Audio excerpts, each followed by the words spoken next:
In today's video, I'm going to teach you how to convert a PowerPoint to PDF.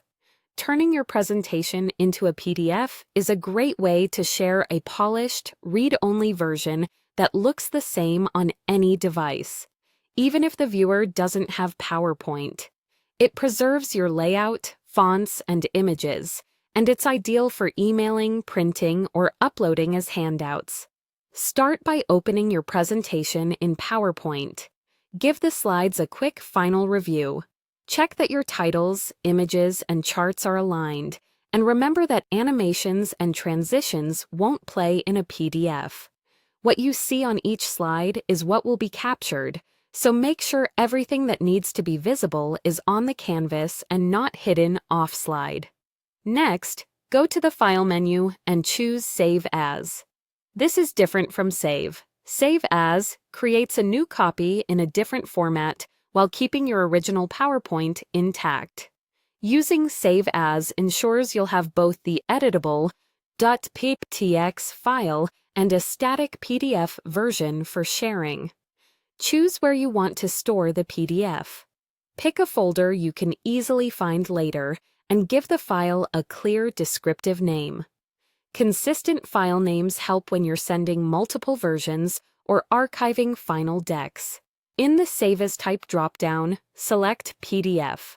This tells PowerPoint to export each slide as a high-quality page in a PDF document. On many versions, you'll also see an Optimize for setting. Standard is best for printing and crisp visuals, while minimum size reduces the file size for faster emailing, though images may be slightly compressed.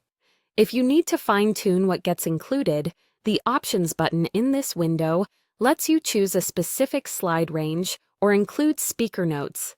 Otherwise, the default settings work well for most situations. When you're ready, click Save. PowerPoint will generate the PDF and place it in the location you selected. Depending on your settings, the PDF might open automatically so you can review it. If it doesn't, navigate to the folder and open the file manually. Take a moment to check the result. Zoom in on text and images to confirm they look sharp, and flip through the pages to ensure every slide appears as intended.